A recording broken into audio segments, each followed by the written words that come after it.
Hello my viewers, তো তোমাদের সবাইকে ওয়েলকাম জানিয়ে আমি আমার নতুন আরও একটা ব্লগ স্টার্ট করছি। ব্লগটা সকাল থেকেই শুরু করেছিলাম। আর সকালবেলা ঘুম থেকে উঠে না কাজ করতে একটু লেটই হয়, মানে শরীরটাকে ফর্মে আনতে একটু সময় লেগে যায়। তো তাই জন্য একটু প্রাকৃতিক দৃশ্যকে উপভোগ করছিলাম। তারপরে ভাবলাম বেশি লেট করে লাভ নেই, আমার এই কাজের দেরি হয়ে যাবে। তারপরে চলে আসলাম বিছানাপত্র সব গুছিয়ে, তো ফ্রেশ হয়ে নিচ্ছিলাম। আর এদিকে দেখছিলাম পাশের বাড়ির মানে ছাদ বাগানে পুঁইশাক গাছ লাগিয়েছি, সেটা বেশ আমার জানলা দিয়ে দেখা যাচ্ছে, সেটাই বেশ সুন্দর লাগছিল, তোমাদের সাথে শেয়ারও করলাম। তারপরে ঘুম থেকে উঠে আমি আগে ভাবলাম ঘরটা মুছে নিই। ঘর মোছার কাজটা হয়ে গেলে না আমার মনে হয় অনেকখানি কাজ এগিয়ে গেল। বাড়ি থেকে আম নিয়ে এসেছিলাম, আমি বেশি অংশ ওই বাড়ি থেকে আম নিয়ে এসে খাই, কারণ কার্বাইটের আম খেতে ভালো লাগে না। আর আমের সিজন তো প্রায় শেষই হতে গেল, আর বেশি দিন আম পাওয়া যাবে না।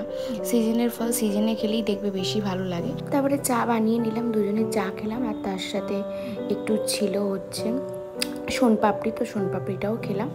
আর আম ছুলে নিলাম, কারণ ওই আম আর পাউরুটি দিয়েই সকালের ব্রেকফাস্টটা আমি কমপ্লিট করব। সকালের পার্ট মিটলো, এবারে দুপুরের পার্ট হবে, তাই জন্য দুপুরের সব মশলাপাতি করতে রেডি করছি।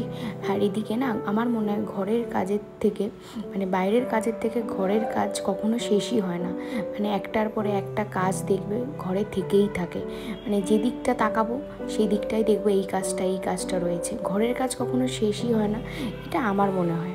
তোমাদের কি মতামত সেটা তোমরা অবশ্যই কমেন্ট বক্সে জানিও।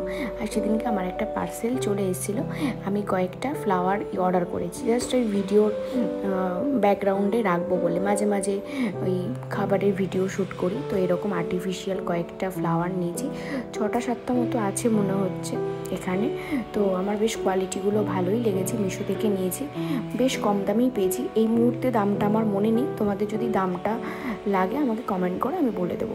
তারপর হঠাৎ করে বৃষ্টি চলে আসলো, এখন যে কখন বৃষ্টি কখন রোদ বোঝা বড় দায়, সত্যি বুঝতে পারি না। তো তারপরে দুপুর হয়ে গেছে, আমি লাঞ্চ করতে চলে এসেছি। লাঞ্চে নিয়েছিলাম ভাত আর গন্ধরাজ লেবু, তারপরে ছিল চিকেন, এখানে শাক ছিল, পুঁই শাক ছিল, সব কিছু ছিল। এই দেখো বৃষ্টি হচ্ছিলো, দেখো বৃষ্টির পরে কতটা রোদ। আর তারপর আমার একটু মিষ্টি খাওয়ার ক্রেভিং হচ্ছিলো, তারপর একটা লাড্ডু ছিল, লাড্ডু খেয়ে আমি আমার দিনটা শেষ করলাম। তো তোমাদের ভিডিও কেমন লাগলো তোমরা সেটা অবশ্যই জানি। দেখা হচ্ছে নেক্সট ভিডিওতে, চলো টাটা, বাই বাই।